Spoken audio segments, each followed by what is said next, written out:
سیدنا علی رضی اللہ تعالیٰ عنہ کی رخصتی جب کی گئی تو رسول کریم صلی اللہ علیہ وسلم نے اس دعا کے ساتھ اپنی لخت جگر پیاری بیٹی کو رخصت فرمایا، اللہم بارک فیہما وبارک علیہما وبارک لہما لنسلہما۔ یہ دعا آپ نے ان کو دی اور اس طرح وہ اپنے گھر کی طرف روانہ ہو گئی۔ سیدنا علی رضی اللہ تعالیٰ عنہ صلح نامہ کی تحریر میں بھی آپ کی یہ بات مشہور ہے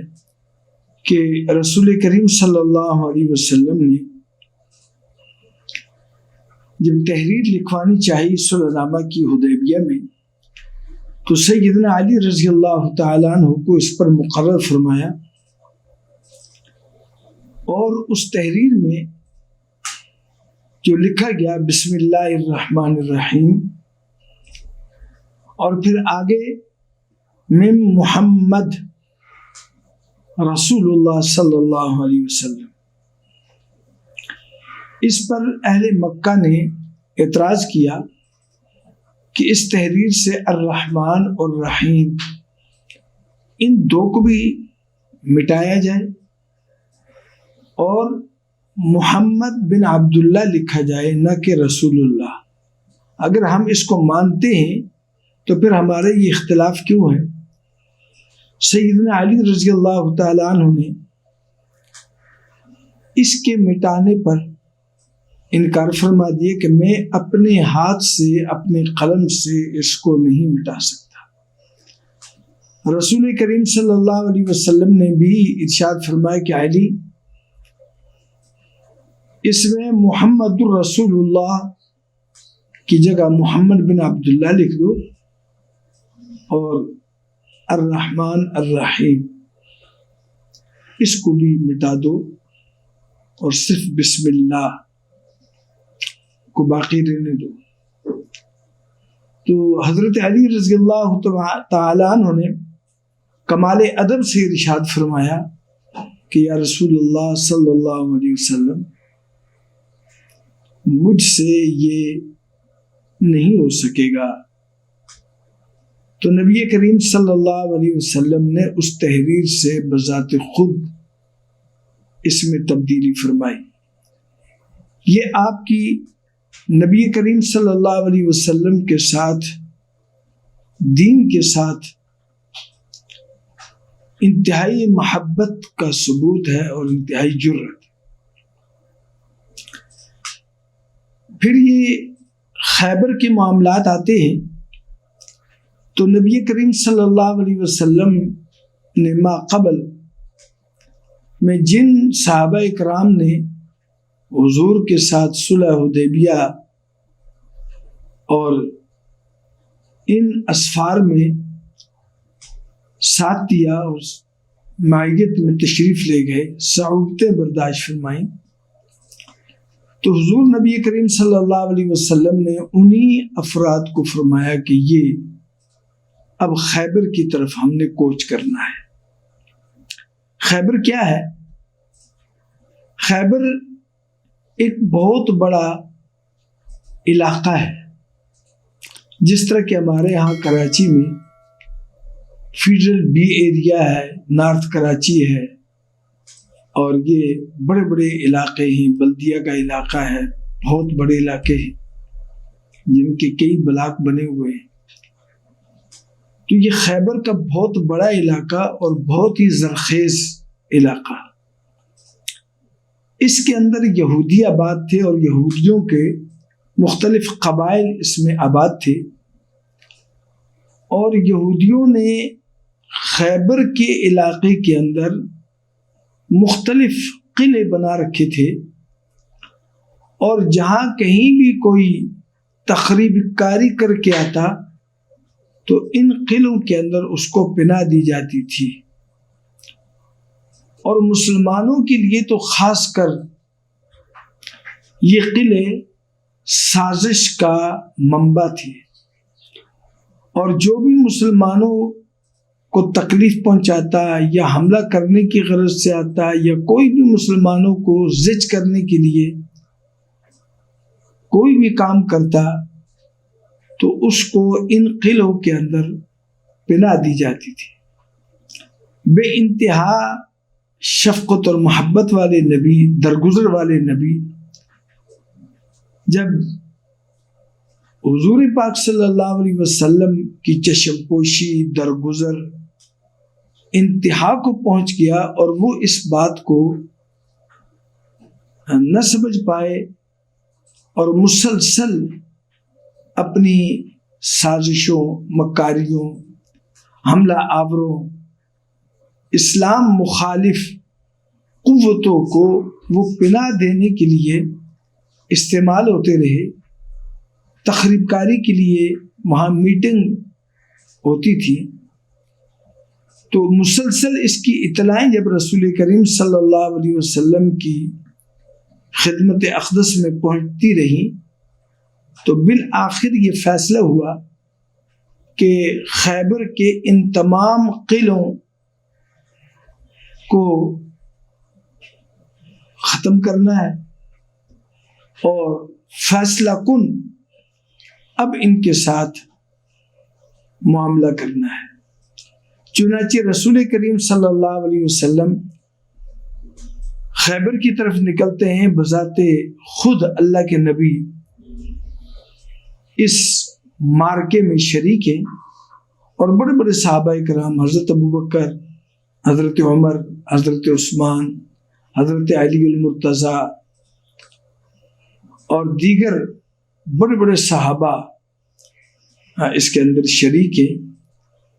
اور آپ جب نکلے ہیں تو ان خیبر کے قلعوں میں آپ نے پڑاؤ ڈالا، اور اس پڑاؤ ڈالنے کے لیے ایک بیس کیمپ جب آپ نے بنایا تو اس کی حفاظت پر مامور سیدنا عثمان غنی رضی اللہ تعالیٰ عنہ کو کیا گیا۔ اور پھر آپ نے ان قلعوں میں تدریجاً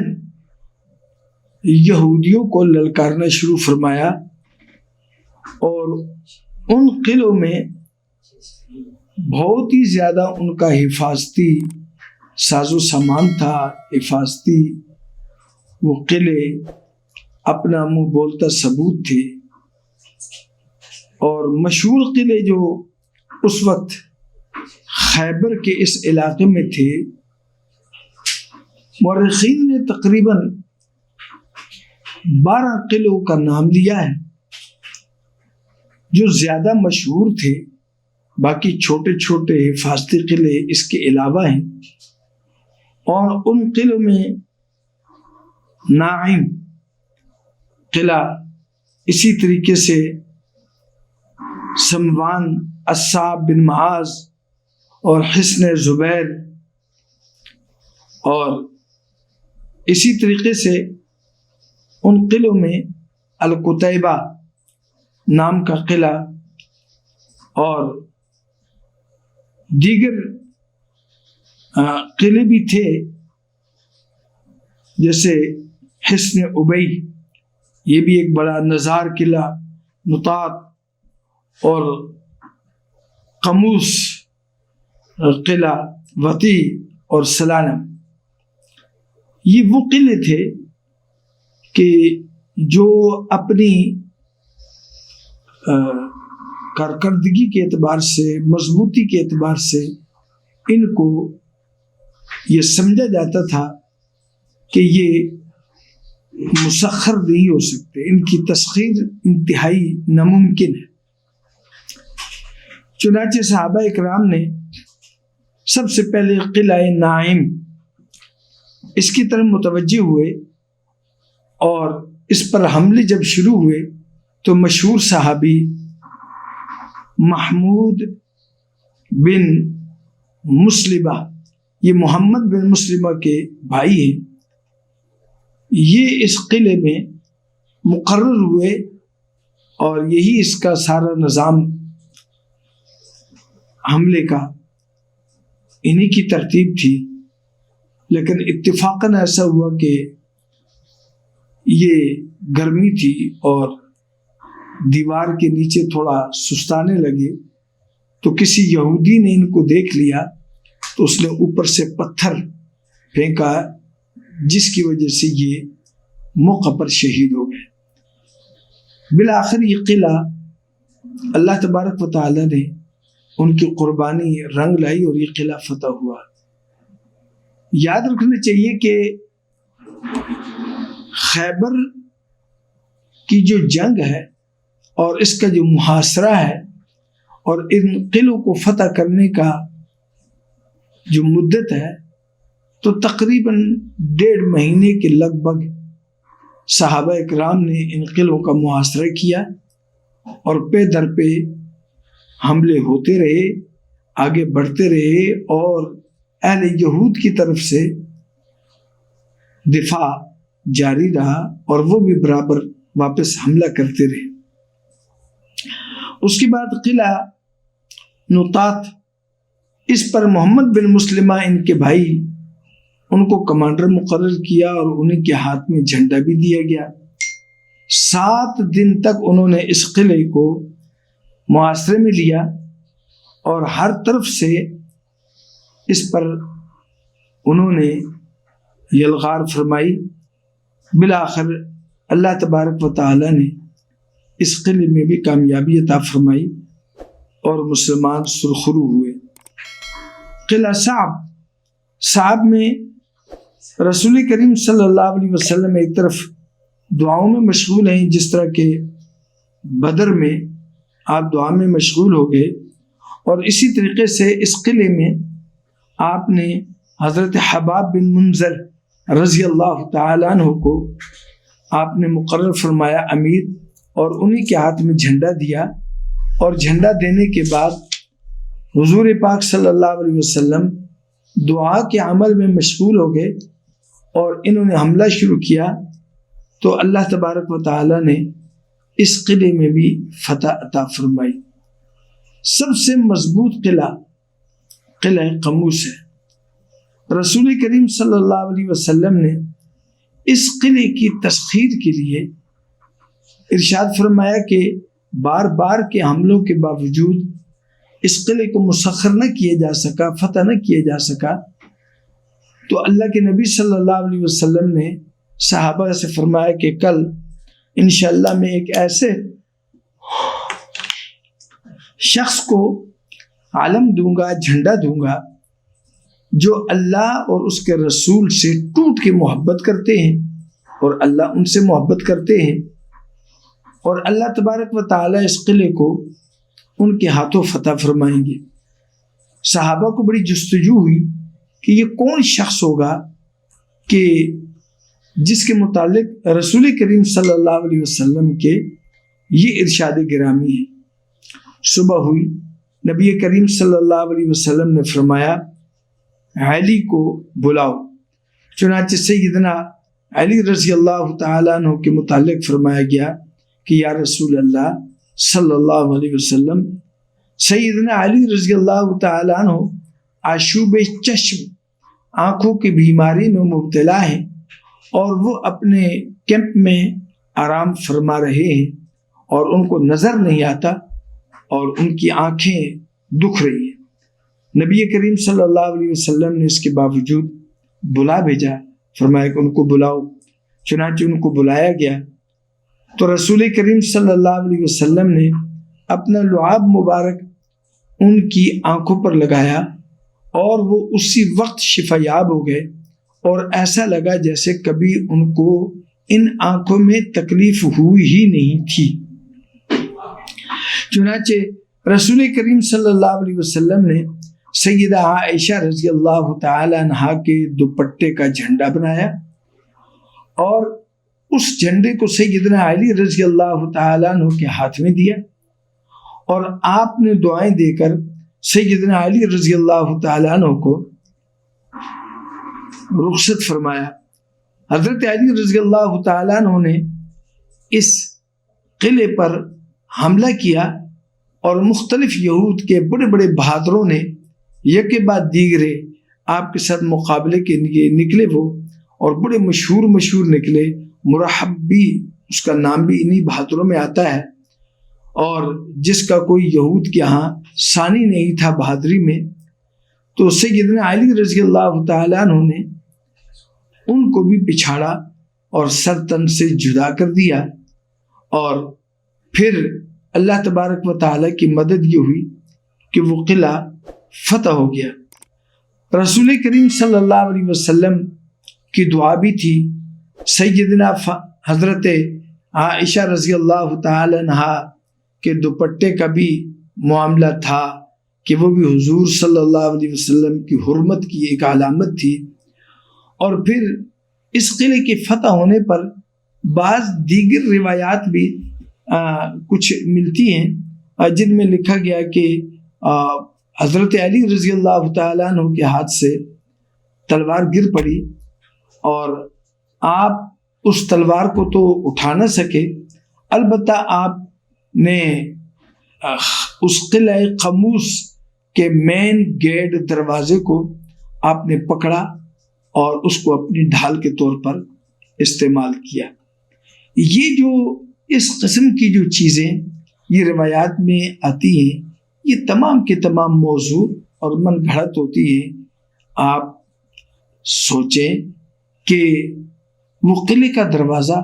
جس کے متعلق کہتے ہیں کہ 7 افراد 40 افراد اس کو ہلا نہیں سکے۔ ہمیں کرامت سے کوئی انکار نہیں ہے، لیکن حقیقت کی دنیا کے اندر روایات سے بھی جو حاصل ہوتا ہے، ایسی کوئی بات صحیح روایات میں نہیں ہے۔ یہ ساری کی ساری وہ باتیں ہیں کہ جو بسا اوقات ایک کسی عظیم ہستی کی فضیلت میں بیان کی جاتی ہیں، اور لوگ اس کو ہاتھوں ہاتھ آنکھوں پر ملتے ہیں اور ہاتھوں ہاتھ لے لیتے ہیں۔ ایسی کوئی چیز نہ حضرت علی رضی اللہ تعالی عنہ نے خود فرمائی، نہ صحابہ نے فرمائی، اور نہ ہی آپ کی نسل کے اندر حضرت حسن، حسین، محمد بن حنفیہ، امام جعفر اور دیگر ائمہ اکرام نے اس قسم کی کوئی روایت صحیح سند کے ساتھ نقل نہیں فرمائی۔ البتہ بعض روایات ایسی آتی ہیں، ایک یہ بھی اس میں ہے کہ سیدنا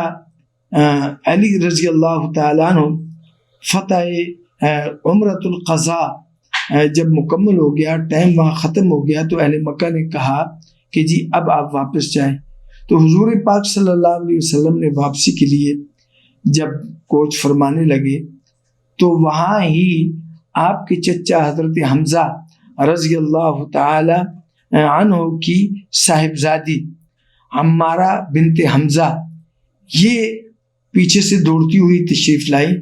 اور حضور پاک صلی اللہ علیہ وسلم سے فرمایا کہ اے میرے چچا آپ مجھے ساتھ لے جائیں، اب میں اس مکہ میں نہیں رہنا چاہتی۔ تو حضرت علی رضی اللہ تعالیٰ عنہ نے جب دیکھا تو ان کا ہاتھ تھاما، اور حضرت فاطمہ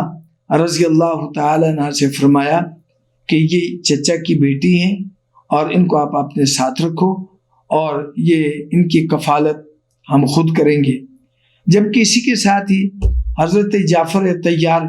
رضی اللہ تعالیٰ عنہ جو حضرت علی کے بڑے بھائی ہیں، انہوں نے فرمایا کہ یہ تو میں زیادہ اس کا حقدار ہوں، اس لیے کہ یہ میری بھی چچا زاد لگتی ہیں، اور اس سے آگے جو بات ہے وہ یہ کہ حضرت اسماء بنت عمیس جو ان کی سگی خالہ ہیں وہ میری بیوی ہیں، لہذا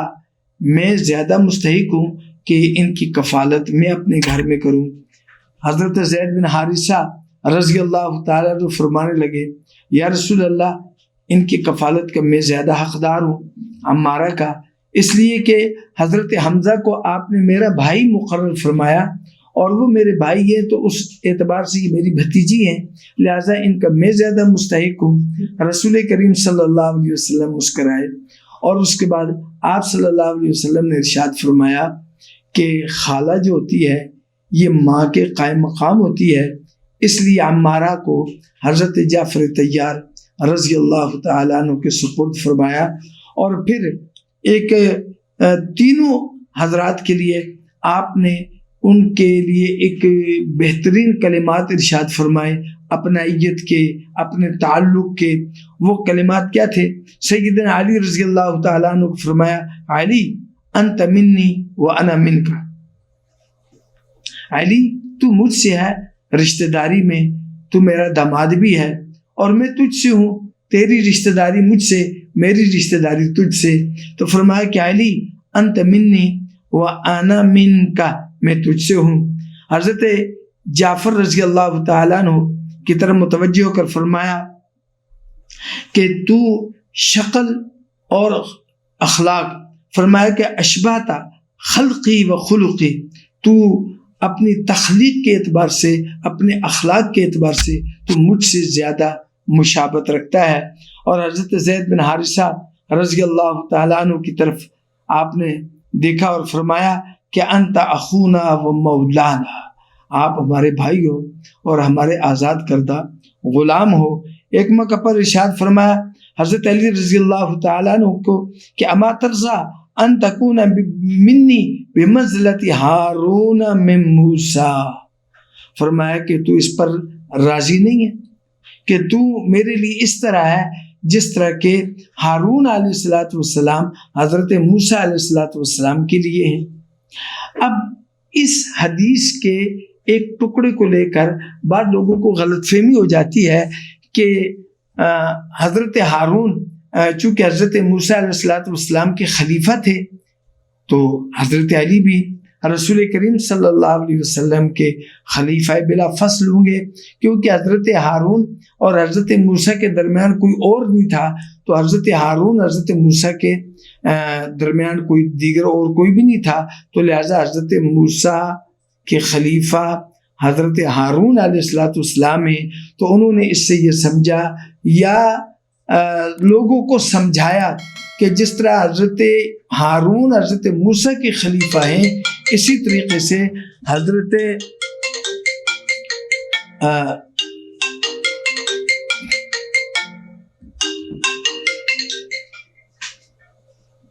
موسیٰ علیہ السلام کے حضرت ہارون خلیفہ ہیں، اسی طریقے سے حضرت علی رضی اللہ تعالیٰ عنہ حضرت محمد رسول اللہ صلی اللہ علیہ وسلم کے خلیفہ ہیں۔ یہ بات یاد رکھنی چاہیے کہ یہ کسی طور پر بھی یہ درست نہیں ہے۔ کیوں؟ ایک تو یہ ہے کہ حضرت موسیٰ علیہ السلام بھی نبی تھے اور حضرت ہارون بھی نبی تھے۔ یہاں محمد الرسول اللہ یہ رسول ہیں اور حضرت علی رسول نبی نہیں ہیں۔ تو پہلا امتیاز یہ ہو گیا، فرق یہ ہو گیا۔ دوسرا فرق یہ ہے کہ حضرت ہارون بڑے تھے اور حضرت موسیٰ علیہ السلام چھوٹے تھے۔ یہاں حضور پاک صلی اللہ علیہ وسلم بڑے ہیں اور حضرت ہارون جو ہیں وہ حضرت ہارون بڑے ہیں اور حضرت موسیٰ علیہ السلام چھوٹے ہیں۔ نمبر 3، حضرت ہارون علیہ السلام حضرت موسیٰ علیہ السلام کی زندگی میں دنیا سے تشریف لے گئے، وفات ہوگی ان کی۔ حضرت موسیٰ علیہ السلام کی وفات بعد میں ہوئی، جبکہ یہاں رسول کریم صلی اللہ علیہ وسلم نے دنیا سے پہلے پردہ فرمایا، حضرت علی رضی اللہ تعالیٰ عنہ نے دنیا میں بعد میں پردہ فرمایا۔ اسی طریقے سے حضرت موسیٰ علیہ السلام کے خلیفہ حضرت ہارون نہیں تھے، بلکہ حضرت موسیٰ علیہ السلام کے خلیفہ حضرت یوشع بن نون تھے، جن کا تذکرہ سورہ کہف میں مکمل آ چکا ہے۔ لہٰذا یہ عقیدہ بنانا کہ آپ خلیفہ بلا فصل تھے اور اس کے ثبوت میں اس روایت کو پیش کرنا، یہ بالکل ایک ایسی بات ہے کہ جو تاریخی اعتبار سے، شرعی اعتبار سے بالکل قابل احتجاج ہے۔